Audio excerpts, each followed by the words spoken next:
Most people think the story of the Mothman began with four friends driving through an abandoned military site late one November night. However, it didn't. 3 days earlier, something strange had already been reported, and almost 60 years later, no one can say with certainty what those people actually saw. To understand why this story still refuses to die, you have to start in Point Pleasant, West Virginia. In the fall of 1966, Point Pleasant was the kind of town where everyone seemed to know everyone else. Sitting along the Ohio River, it was quiet, close-knit, and far removed from the attention of the outside world. For local teenagers, a night out often meant driving aimlessly along back roads with nowhere in particular to go. One of those roads led to a place everyone simply called the TNT Area. During World War II, the land had been part of the West Virginia Ordnance Works, where explosives were manufactured for the war effort. By the 1960s, the factory was long gone. What remained were abandoned buildings, empty concrete storage bunkers, and miles of overgrown roads slowly being reclaimed by nature. It was isolated, eerie, and, after dark, it was exactly the kind of place young people were drawn to. But before anyone claimed to see a winged creature there, another encounter had already been reported. On November 12, 1966, 5 men were digging a grave near Clendenin, West Virginia, roughly an hour from Point Pleasant. It was broad daylight. Without warning, something lifted out of a nearby patch of trees and flew low over their heads. The men later described it as a large, brown, human-shaped figure. Not a bird they recognized, or any animal they could identify. Just something they couldn't explain. What's interesting is what happened next. The men didn't rush to the newspapers. They didn't become local celebrities. In fact, their account received very little attention at the time. It only gained significance after another sighting, just 3 days later, captured national headlines. Then that detail mattered, because it raised an important question. Did the later reports make people look back at earlier experiences differently? Or were those earlier reports evidence that something unusual had already been happening? No one could answer that for certain. Then came the night that changed everything. Just before midnight on November 15, 2 young married couples, Roger and Linda Scarberry, and Steve and Mary Millette, were driving through the TNT area. It wasn't unusual. People drove those roads all the time. As they passed the old power plant near the entrance, Roger noticed 2 bright red lights reflecting in the darkness ahead. At first, they looked like animal eyes caught in the headlights, but they didn't move or blink. As the car rolled closer, the shape behind those eyes became visible. The witnesses later described a towering gray figure, somewhere between 6 and 7 feet tall, standing upright with large wings folded against its back. For a moment, no one inside the car spoke. Then Roger hit the accelerator. As they sped away toward Route 62, they believed the creature launched into the air and followed them. Years later, Roger estimated they reached nearly 100 miles per hour trying to escape. He insisted whatever was behind them never seemed to fall back. It stayed with the car until they reached the outskirts of Point Pleasant. Then, It was gone. Shaken. The group didn't go home. They drove straight to the Mason County Sheriff's Office and reported what had happened, while the experience was still fresh in their minds. Whether they had seen an unknown animal, misidentified something in the darkness, or encountered something that still has no explanation, one fact is beyond dispute. They reported it that very night. The following morning, the Point Pleasant Register ran the story on its front page beneath a headline that perfectly captured the uncertainty surrounding the entire case. Couples see man-sized bird, creature, something. No one, not the witnesses, the sheriff, or even the newspaper, seemed to know exactly what they were looking at. But from that morning on, the quiet river town of Point Pleasant would never be known only for its peaceful streets again. By sunrise, the story had already escaped the sheriff's office. It was on the front page of the Point Pleasant Register. And almost overnight, a strange encounter that 4 people claimed to have shared became the biggest story in town. For some, it was nothing more than an exciting local headline. For others, it was confirmation that they weren't the only ones who had seen something unusual. Within days, more people started coming forward. A National Guardsman reported seeing a large winged figure perched in a tree near the Camp Conley Road Armory. Others claimed they had encountered something similar around the abandoned TNT area. Then the reports spread beyond Point Pleasant itself. People on both sides of the Ohio River began describing encounters with what they believed was the same strange figure. Not every account matched perfectly. Some witnesses focused on its size. Others remembered the glowing red eyes. A few described enormous wings. What remained remarkably consistent was the feeling they all tried to put into words. Whatever they had seen, they didn't believe it was an ordinary bird. As the stories multiplied, local officials found themselves facing an unusual problem. People wanted answers, and extraordinary claims usually invite ordinary explanations first. Mason County Sheriff George Johnson offered one almost immediately. He suggested witnesses may have encountered a very large bird that had been startled in the darkness. It was a sensible place to start. Soon after, wildlife biologist Robert L. Smith of West Virginia University proposed a more specific possibility: a sandhill crane.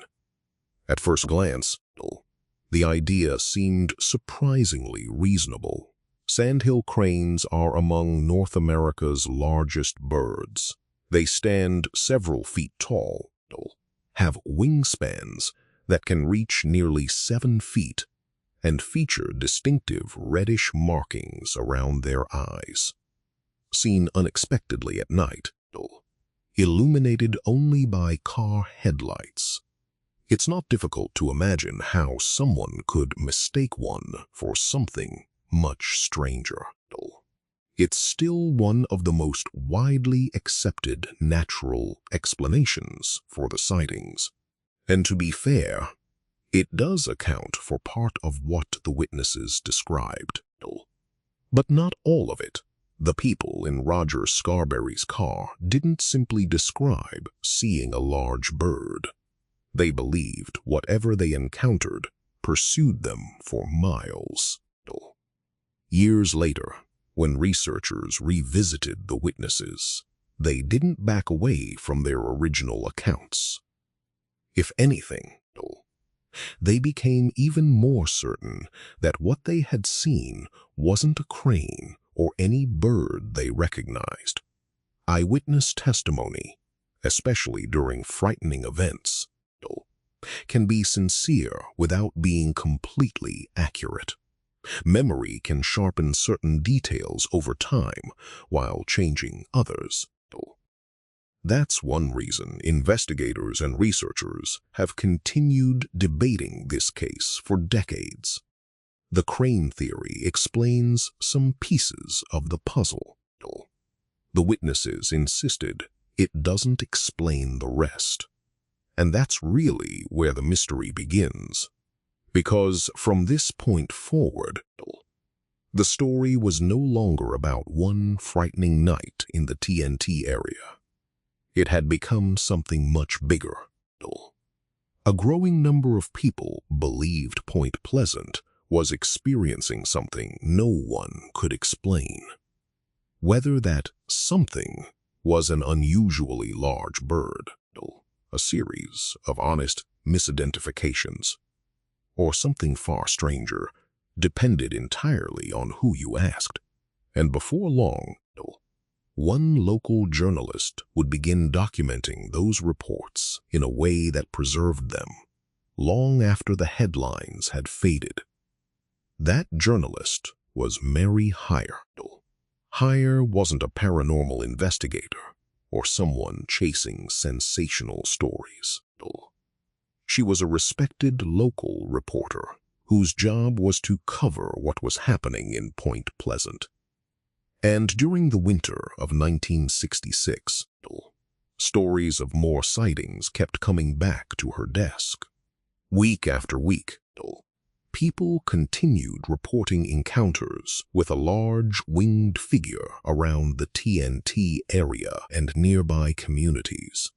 Some called her after seeing something themselves. Others wrote letters describing strange experiences they had been reluctant to share until they realized they weren't alone.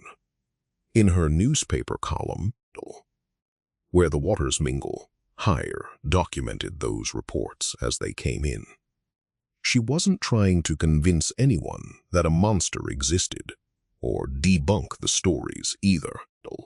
She simply recorded what people in her community were saying. That decision would prove incredibly valuable. Because while many local legends rely on memories shared years later, much of the Point Pleasant story was documented while it was actually unfolding. Then, in December 1966, another name entered the story, John Keel. At the time, Keel was already known for investigating unusual phenomena across the United States. After hearing about the reports from Point Pleasant, he traveled there to interview witnesses for himself. This is where the story often gets misunderstood. John Keel did not create the Mothman legend. By the time he arrived, the sightings had already been reported to police, covered by local newspapers, and discussed throughout the community. What Keel did was something different. He began connecting the sightings to other strange events being reported around Point Pleasant. People spoke of unexplained lights in the sky. Others described unsettling encounters with mysterious strangers who asked odd questions before disappearing just as suddenly as they had appeared. Whether those stories were connected or simply happening around the same time was impossible to say. Keel believed there might be a larger pattern. Over the following months, he continued interviewing witnesses, collecting reports, and corresponding with Mary Hyre as new information emerged. Nearly a decade later, in 1975, he published The Mothman Prophecies. The book transformed a local mystery into an international one. It also introduced an idea that would forever become part of the legend. What if the creature wasn't simply an unknown animal? What if it was a warning, an omen, a sign that something terrible was about to happen? It's an idea that has fascinated people for decades. But it's important to remember it didn't come from the original police reports, the first newspaper articles, or from the witnesses themselves.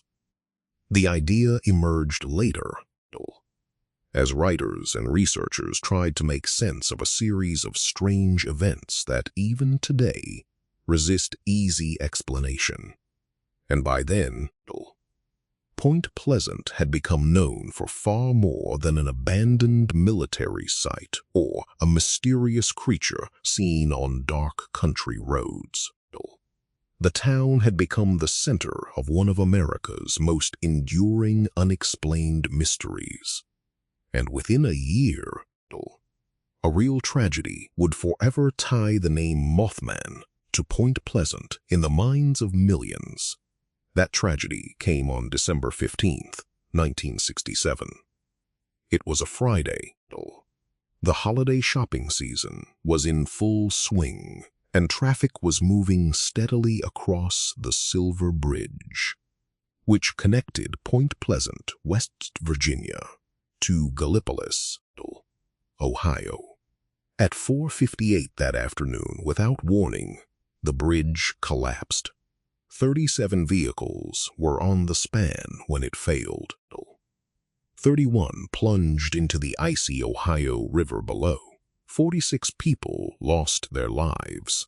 2 victims were never recovered. For a town the size of Point Pleasant, the loss was almost unimaginable. Nearly every family knew someone who had been on that bridge, or knew someone who never came home. And in the weeks that followed, another detail began attracting attention. The Mothman sightings, which had continued for more than a year, fell away dramatically. For some, it was nothing more than coincidence. For others, it became part of the legend that whatever had been seen around Point Pleasant had disappeared as suddenly as it had arrived. But folklore and evidence are not the same thing. While the town mourned, engineers and federal investigators began trying to answer a very different question. Why did the bridge fail? The wreckage was recovered from the river and painstakingly examined piece by piece. What investigators eventually uncovered changed bridge engineering across the United States. The Silver Bridge, completed in 1928, wasn't built like most suspension bridges.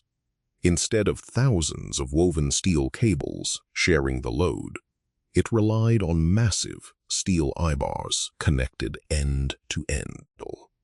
It was an innovative design for its time, but it had one critical weakness. There was virtually no redundancy. In a traditional cable suspension bridge, the failure of a few wires doesn't bring the entire structure down because the remaining cables continue carrying the weight. The Silver Bridge didn't have that safeguard. Every eyebar carried its own share of the load. If just one failed, the entire system could fail with it. That's exactly what investigators concluded had happened. After years of analysis, they traced the collapse to a single steel eyebar, known as Eyebar 330. Hidden deep inside the metal was a tiny crack, only about 1/10 of an inch deep. It wasn't caused overnight. It had formed gradually over decades through stress corrosion and corrosion fatigue, slowly weakening the steel until, under the ordinary weight of rush hour traffic, it finally gave way. Once that single eyebar fractured, The bridge had no backup system to absorb the load. The failure spread almost instantly. Within moments, the bridge was gone. The investigation reached a clear conclusion. The Silver Bridge collapsed because of a hidden structural failure, not sabotage, not excessive traffic, and not anything connected to the strange sightings reported the previous year. Those are the facts supported by the engineering evidence. And yet, the timing proved impossible for many people to ignore. The sightings began in late 1966. The bridge collapsed in December 1967. Soon afterward, reports of the mysterious winged figure became far less common. No investigation has ever found evidence linking those two events. But no investigation has ever explained why so many people believed they saw something unusual in the months leading up to the disaster, either.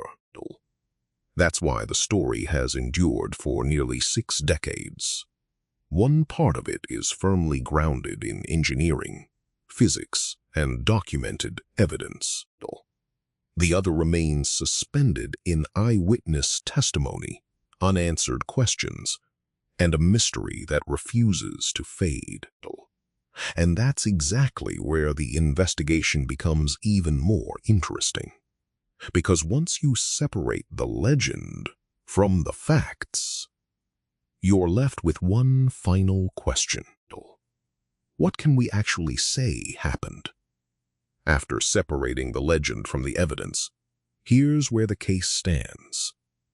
Over roughly 13 months, multiple people, most of them ordinary residents with nothing to gain, reported seeing a large winged figure around Point Pleasant. A National Guardsman described seeing something similar. And unlike many famous mysteries, these accounts weren't collected decades later from fading memories. Many were reported immediately to law enforcement or documented in local newspapers while the events were still unfolding. That doesn't make every sighting accurate, but it does make them historically significant. Investigators and skeptics have long argued that at least some of those witnesses may have encountered a large bird, most notably a sandhill crane seen under poor lighting conditions. It's a serious explanation, and one supported by wildlife experts, as it accounts for several details people consistently described, including the creature's impressive size and the reddish glow around its eyes when caught in headlights. But the witnesses themselves maintained that it didn't explain everything they experienced.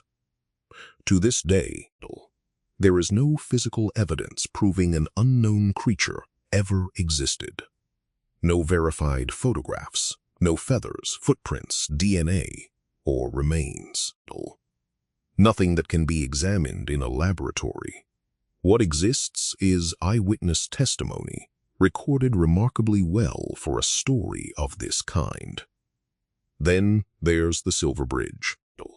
Unlike the sightings, its cause isn't a mystery.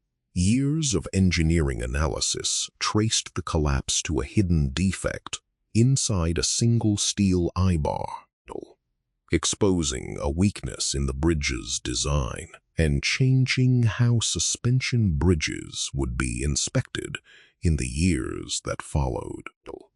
That conclusion has never seriously been challenged. So, the evidence points in two very different directions.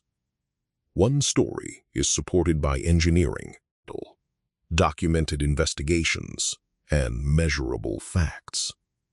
The other lives almost entirely through eyewitness accounts, newspaper archives, and questions that have never found definitive answers.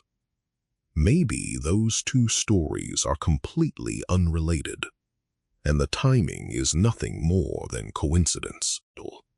Or maybe the reason they're still discussed together says less about what happened in Point Pleasant and more about how people try to make sense of events they don't fully understand. Nearly 60 years later, the abandoned TNT area still draws curious visitors. The Silver Bridge is gone. In its place stands a newer bridge built with lessons learned from one of America's most studied engineering failures. Every September, thousands of people return to Point Pleasant for the Mothman Festival, where folklore, history, and curiosity continue to meet. A place where eyewitnesses remain convinced of what they saw. Skeptics continue offering reasonable explanations, and the evidence never quite tips the scales far enough for either side to claim victory. So, after everything you've heard, where do you land? Was Point Pleasant witnessing an extraordinary series of honest misidentifications? Did several unrelated events slowly merge into one unforgettable legend? Or did something unknown pass briefly through a quiet river town in the autumn of 1966, only to disappear without leaving behind a single piece of proof? Whatever your answer, the most remarkable part of this story isn't that people are still asking those questions. It's that, after nearly 6 decades, no one has been able to answer them, and perhaps that's the real mystery of Point Pleasant.